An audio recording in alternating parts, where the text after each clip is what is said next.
Mana hurmatli kuzatuvchilar, gilamchi 502 dan videoni davomi yana o'sha xonadonni gilamlarini overlock qilib kelingan holati. Mana hozir spalniyni atrofini ponni kesilganda uni chetlarini chiroyli holatda qilib overlockni qilib berganmiz. Mana o'zingizlar ko'rishingiz mumkin. Zich chiqadi, overlock ham juda chiroyli chiqadi.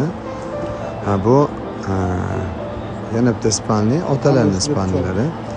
Bu yerga juda ham yumshoq, вообще momiq, polister degan gilamdan foydalanilgan. Bu gilamimiz narxi ham juda normal narxda turadi, sifati ham zo'r. Bu gilamimiz doim ko'rib kuzatib borasizlar. Oshxona, kuxna, o'tirishxonaga solib beriladi.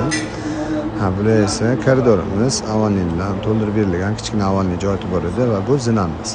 Zinamizdan chiqaverishlarni har bitta pog'onachaga kafil bo'lgani uchun alohida solib berildi. Buni yopishtirib, chiroyli holatda qotirib beramiz. U yoqqa yurib ketmaydi yoki surilib ketmaydi qilib beramiz.